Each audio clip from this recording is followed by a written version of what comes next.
Stu asked the first question, so good you're back. Go ahead. Okay, sounds good. You know how you get that, don't you? Guess that's the way I can earn that distinction. No, because it means you're getting old. This is That's true. what I was gonna say. But Barry's here, so you're all right. Yeah, because Barry's got me by a few years. You played a lot of zone the other day. How much of that was because of the fouls, maybe because of pit driving a lot, and how much have you practiced zone? How did you practice zone prior to Saturday's game? We still practice it a little bit. We don't practice it a lot, but it was strictly just for foul problems. That's what it was. Well, I shouldn't say it like that, because we were, Garrison, and Kenny had 3, Garrison had 2, Luke had 2, I think, all in the first half, and so I didn't like that scenario, but also we weren't doing a good job of closing off the driving lanes, and so just try something different and see if it works. But we've practiced it. We probably practice it more this year than we have last couple of years. What did you like that you saw from it, and do you think you might consider using it a little bit more down the road? Yeah, I'll consider using it more down the road if we can't keep them out of the lane and if we're making every shot. One year we played Louisville, 2 great games, our place, their place. I think Marcus made a shot to beat them here, and we lost up there. And in the tournament, we can't stop them. And so we went to zone, and we hadn't practiced it for 3 weeks, but they started missing shots, and so it makes you look good. Heck, we hadn't even practiced the daggone thing. But so sometimes it's the way the other teams attack it too. If they're successful with it, I don't like it. So if they're successful with it, I'll be the first guy to get out of it. What are the challenges Markel Johnson faced for? Much more so than last year. He's a complete all-around player. His shot is much better this year. His percentages are much better from the floor. Percentages much better from three-point line. Everybody says, well, he's not running the team as much because his assist numbers are down. Well, look at the numbers. His score numbers are way up. It doesn't make any difference if he passes the ball to a guy who scores or if he scores. I've always liked point guards who can score, but I just think he's a more complete player. He's good defensively. He's passes the ball and makes the pass at the right time to the right man, and he shoots the ball and it goes in. I think the other night against Miami, I watched part of the game.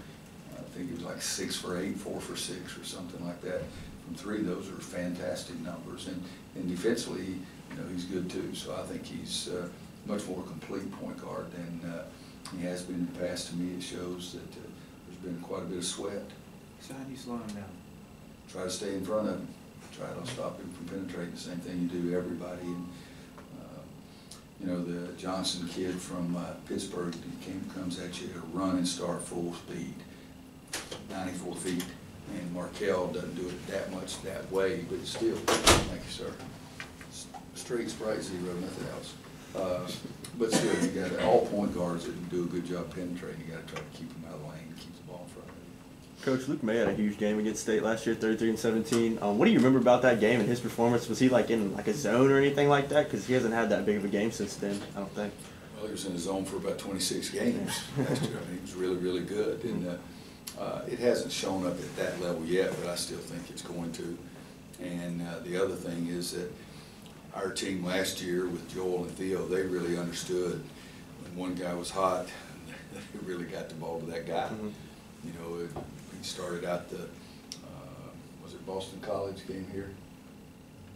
Just unbelievable. They kept looking for him. Mm-hmm. And so I think that was one of the great qualities about last year's team, that they found the guy who's really got it going, and they gave him the ball at every opportunity. And so far this year, we haven't found anybody like that to try to make sure that they did it or we had to do it as a coaching staff ourselves. Do you think teams are defending him any differently this year? Yeah. I mean, last year they said, okay, Luke May.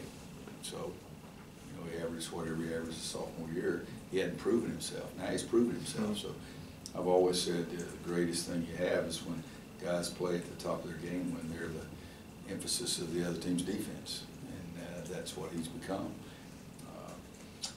More information you need, I still say that Brad Daugherty should be considered one of the 5 best players to ever play here, because he was the most efficient. Every time we left the locker room, the other team left the locker room, we got to stop Brad Daugherty, and he led the nation in field goal percentage. That's pretty good.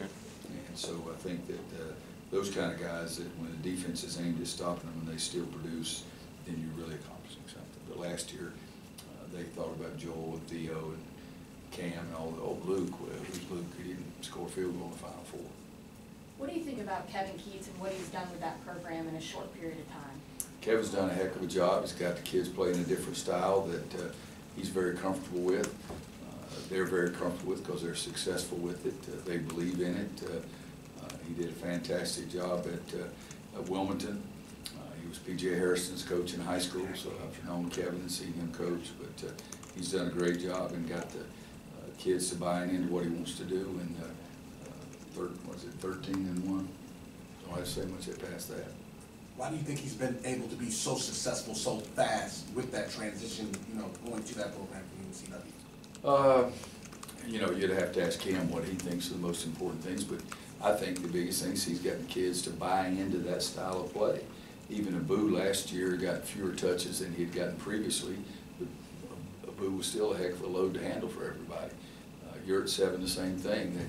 He hadn't gotten it as much as he ended up getting it, and so I think that he got those guys who were still from Mark's team to buy in. And you know, if you're there second year nowadays, 2 years you turn 75% of your program turns over. So it's your guys that are coming in. Roy, you mentioned some pros and cons after the game against Pitt. I'm just curious, in watching game film, did your opinions change on any of those fronts? No, we just took some bad shots, took some hurried shots, made some silly plays, but also made some really good plays. I mean, we've got it, and you've heard me plenty of times, I don't watch the score, but I knew we were up pretty significantly in the first half. And then all of a sudden, we take a terrible shot, and then we back off of a guy who's got the ball and just back off, say, that's not my man. And he shoots a three-pointer, and then we go down and take another terrible shot, and they score, and all of a sudden, you know, I wasn't feeling as comfortable. So still some plays, but no, I thought we did some good things. I loved the unselfishness other than about 3 possessions. And we got 24 assists on Steve helped with 32 field goals. Defensive grades still weren't the kind of grades that we always really like. But we had, I think, 3 guys or 4 guys to qualify. We've had a couple of games this year where no one even qualified. So we like that part of it too. To kind of piggyback off. what you Barry's said. there thinking he's trying to figure out what question he's going to ask. Okay. You know, you did say Luke is being defended differently. When is he due for a breakout or a bigger game? And why isn't his points being down just slightly not anything to be concerned about? Because the other team is trying to defend him more. I mean, you think about it, guys. Start for us last year, what did he average as a sophomore? 5. I wouldn't worry about that guy either. I'd guard somebody else, and I would emphasize them. And then all of a sudden, after those 25, 26 games where he was great, then people started defending him differently. This year, he's picked preseason, first team All-ACC. Some people had him picked All-American. So the other team's defense is going to be aimed at him. Early in the season, late in the season, things change because you go by what a guy's doing during the course of the season. But is he going to have that kind of breakout game where he had last year? You know, I hope so, but I don't know. But that's okay. Marcus Page, his sophomore year, he was off the charts. You know, and then what people did, they tried to guard him differently, but we still were able to win. You know, you don't have to have one guy getting 35 or something if they're still playing effectively. And I think Marcus was still playing effectively. He has a last-second shot to beat Louisville. He has a last-second shot to beat State, 30 points a couple of times. And then the next year, what do you have at Florida State? 30 to 31. Man, nobody talked about it. Big Bryce had 39 and 23. So Luke will be all right if somebody else steps forward too, but we need him to play better. We need him to shoot a higher percentage. We need him to rebound the ball more. We need him to play better defense. But a lot of it does depend on how much the other team, how much they want to emphasize. Coach, what is it about PNC Arena? You guys have won 7 straight to kind of make it your home away from home. You know, I've never lost to a building and never had a building win a game for me. We've generally played pretty well over there. And they whacked us one year where right before half they threw it into a guy and he drove 70 feet and laid it up and nobody took it. So I wasn't very pleased then. You know, that was bad coaching or stupid players or a combination of both.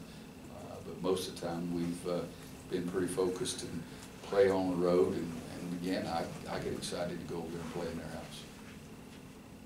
I was thinking about Nasir's, the way he started the season, and I started remembering how we used to talk about Coach Smith breaking down freshmen's games and them have to get their confidence back.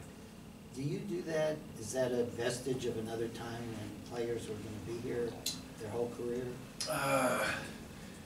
You know, I don't know. I didn't even believe that with Coach Smith. I really didn't. I mean, what did he do to Antoine Jameson? I mean, oh, hello, Pete. Nobody thought he was going to be that good. Michael, he didn't try to break down Michael. Sam started as a freshman, and he was pretty good. James started as a freshman, played 14 games till he broke his foot. I think it's, just think about it, guys. Did you ever really, really think somebody tried to break somebody down so they could lose? I mean, that's not real bright, in my opinion. I think what it is different kids make the adjustment quicker, easier. Anyway, most of the time, I think the freshmen that don't, and I'm saying most of the time, not just in a serious case or anything, but answering a rhetorical question, most of the time freshmen don't play as much early because they're a little bit behind defensively. If you're the best player in high school, you want the ball, what do? You go get it. They give it to you. You know, throw me the ball, okay? Coach tells them throw the inbounds pass. I saw Marvin Williams take the inbounds pass against the press and dribble it down the court and shoot. And that was good. But the next time they didn't get it into him, so the coach told Marvin to take it out. So Marvin took it out, but it wasn't Marvin he could throw the ball to inside. But it's, when you're a freshman, you're a creature of habit that you can do just about anything you wanted to do, and now all of a sudden you got to do it on the defensive, and now all of a sudden guys are maybe not as athletic, sometimes maybe more athletic than you are, and it's just an adjustment. But honest to God, I was with the guy for 10 years. We never talked about breaking a guy down. We talked about, hey, see the man, see the ball. We talked about that a lot. You know, that helps you if you're defensively. And some guys, when they come in, they're streak shooters. You want them to be pure shooters where they make more shots. So I guess the answer to your question is no. That's a long no, wasn't it? I mean, what challenges does their depth present? They're going, I guess, 10 guys deep, and they're getting a bunch of points off the bench. How's that test you guys? Well, hopefully we'll have to test them the same way because we played, you know, without Sterling, and he's not going to play tomorrow night without him again. It's our depth is a little different. The biggest problem it is for us is having all our players remember who the heck they're guarding. You know, if Dorn goes out and another guy comes in, you can't run over the bench and stand in front of Dorn. You need to guard the guy who's taking his place out on the court. You know, that's the best way to stop Dorn is when he's out of the game. But I think that that's the biggest thing to us is new point guard, freshman point guard. And times in the past we'd have guys say, hey guys, who's got 21? And Kobe's not that familiar with it yet, nor has Sabbath had enough experience. But hopefully we'll cause them the same kind of problems as well. Because let's see, we've got. Okay, 1, 2, 3, 4, 5, 6, 7, 8, 9 guys averaging over 11.7 minutes a game. And they've got 1, 2, 3, 4, 5, 6, 7, 8, 9, 10. You know, so it's, well, we should say 8 for us because one of our guys was starting. So it's 8 of our guys. But B-Rob's only got 9.8, so he's probably going to play double figures. Have you all gotten a more detailed picture of Sterling Manley's injury or how long he might be out? We don't have any idea how long he's going to be out. It's a process that you go through that you lose swelling or stop hurting or whatever comes next. But we're going on it on a day-by-day basis. And, there's no set timetable, set plan. We're just going to wait and see what happens. And we did, you know, with Kobe's was a little different. But what we do with Kobe's, we set him out so it wouldn't hurt. And I think that always drives, unless the doctors come and say he's going to have surgery, we're going to do this procedure, we're going to do that procedure. I just tell them, let me know when he can practice. Nasir said last week that one of the most important things for him is learning to react and not think on the floor, and as a result, he'll be quicker, especially with his first step. Have you seen gradual progress in that area? You know, you watch the game Saturday against Pittsburgh. One time they drove the baseline, Johnson does, and he lays it up. And it was Luke May, a senior, who didn't get across the lane. And I yelled at Luke, talked to the team guys, we work on that every day. And Nasir goes in the game, and Johnson drives Kobe, and Nasir crosses the lane and gets Johnson stopped, and he steps on the baseline. That's something that he is learning and reacting quicker than he did in the past, and I think that's something that he'll continue to get better at. But I mean, It's the first time I've ever seen Kobe and this year both get very excited about defensive play. You know, so that's part of the battle too, just getting them to understand what it is. You and Keats are both good dressers. Who would you say is the better dresser between you? I'd say I'm a little more conservative, you know, but you know, it's so crazy. I mean, and you guys do it, something you guys may have did it. Okay, you criticized me for all my plaid coats, watch freaking Sports Center. God almighty, some of those guys, you said, that's a Roy Williams coat. Hell, now they're all wearing them. The other day, football game and basketball and Sports Center, I saw 9 people, 7 of them had on plaid coats. I mean, seriously, so, you know, I'm a trendsetter, I guess. It's time for this freaking press conference to be over with. Anybody else got anything? We'll get you Luke. That's right. Thanks, Never been called a trendsetter with clothing, I can assure you.